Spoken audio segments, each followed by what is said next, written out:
Hello everybody, welcome back to another episode of the Indian Captains. My name is Shoaib and today I'm going to be talking to you and be giving you some important pointers with regards to flying abroad.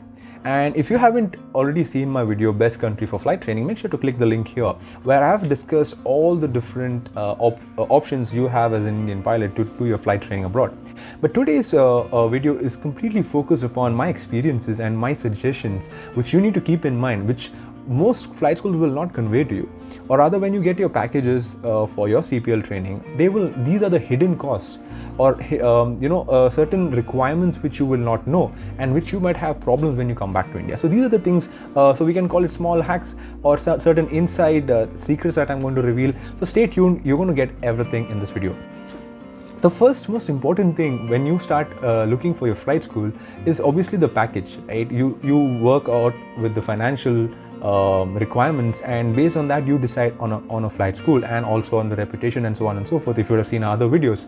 But what you also need to know is that the amount stated on the particular program, for example, if they say 250 hours of flying time and so on and so forth, you need to keep in mind that whatever cost mentioned there is on an ideal scenario, which means good weather conditions, the student learns fast, and there is that possibility that you will complete it on time, right?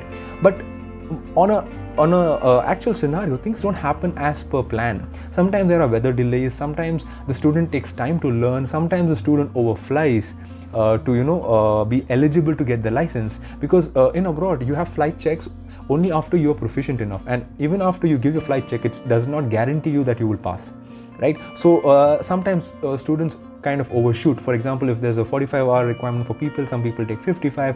It's not wrong because everybody takes their own time to learn, but keep in mind, whatever you fly extra, you will have to spend extra as well. Your account will get deducted, and at the end when you reach, you will have shortage of funds. So this is what you need to plan. First things first, make sure you know the inside outs, and whatever amount stated in that, please keep few I would say a couple of lakhs extra. Plan for always extra for your flight training. That's my first point. Second point is every school they have something called as a no-show. What is a no-show? So let's say when you don't turn up to a school for a flight for whatever XYZ reasons, the school charges a no-show fee which could vary from school to school, and that is a fine basically for not appearing for the aircraft that has been hired. So these are again costs that are going to be deducted from your account, and which at the end will create a deficit in your account. This is point number 2, no show fees. Moving on to point number 3. So this is very important, very important. So when you get a package from a flight school, make sure to go through every hour requirement given as to which aircraft you're flying for, your PPL, your instrument rating, and your CPL. So most of the foreign countries follow this methodology, unlike in India where we usually there is not much requirement for PPL, right? So in abroad, this is the stages of training. So they would have mentioned the hours that you're going to be flying, for example, on a Cessna, on the simulator, so on and so forth. So you need to make sure first thing in that is the type of aircraft you're flying. Okay, you need to make sure the aircraft that you're flying abroad is also available in India. Okay, point number 2 is what you need to know is the hours that you're flying, the cumulative total number of hours should match with what you need in India. In India, we need 200 hours, yes, but with that comes certain regulations which I've already discussed in the video conversion of flying. So make sure to see that video if you have any queries. So you need to hit your total hour requirement, you need to hit your pilot and command requirement, cross-country requirement, instrument hours. So all of this, you need to make sure that what you log in your foreign country has to match with what the DGCA regulations are for your Indian license conversion. Keep that in mind, otherwise you will end up flying extra hours in India to match your requirement, which most people don't know, because we usually go with the mindset that we are going to be flying 250 hours or more, for example in US, and in India we need 200 hours. But no, in India 200 hours there is no buddy flying, so on and so forth. That I would keep it for another video where I'll explain what that is. But all of these are important requirements that you need to keep in mind before choosing a flight school or finalizing a package.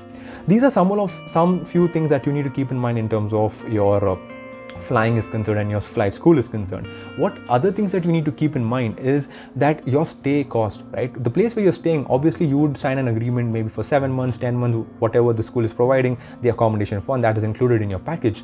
However, like I told you, there are chances that you might overshoot, and when you do that, your costs will go up, your stay costs will go up, your accommodation will be charged more, your food expenses will come up, so on and so forth. Your living expenditure will increase. That again is an extra cost which you need to plan for. All right, and another thing that you need to keep in mind is that your exam fees, what exams you give there, if they are included in your package, and if at all for some reason you haven't got through the exams on the first attempt, then the second attempt also becomes an extra amount that you need to bear. So these are the small things that we usually don't think of, and when we go there we start getting worried that this is what I planned for and this is what's happening. Always the best way forward is to plan few digits more than what you are already told. For example, if they say 35 lakhs, plan for 37, 38, around 40 lakhs, you should be fine. Okay, I mean, this is just on a contingency basis. There are people who complete it as per the package, but it's very rare, or I would say in an ideal scenario, if everything goes good, then yes, why not? Okay, so these are the things that you need to keep in mind. And when you come here for conversions, the conversion should be a smooth procedure. Otherwise, you're going to face a lot of problems with your requirements, what you did in US or you do it in Canada, New Zealand, and if it's not matching with Indian regulations, your hours will not be considered and your hours will significantly drop.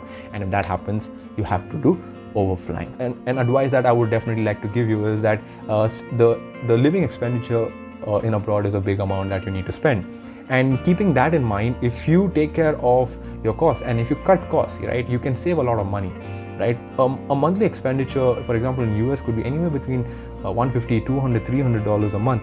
It all depends upon how you spend. And I would say it's not required for you to overspend, because you're going on a budget and you want to complete your training and you don't want to compromise that, right, and later have issues with your finances. Rather cut your costs. These are certain things that I did. I cut costs with cooking. I used to cook my own food, so I would suggest that don't reduce your consumption of food outside, because that's going to be expensive.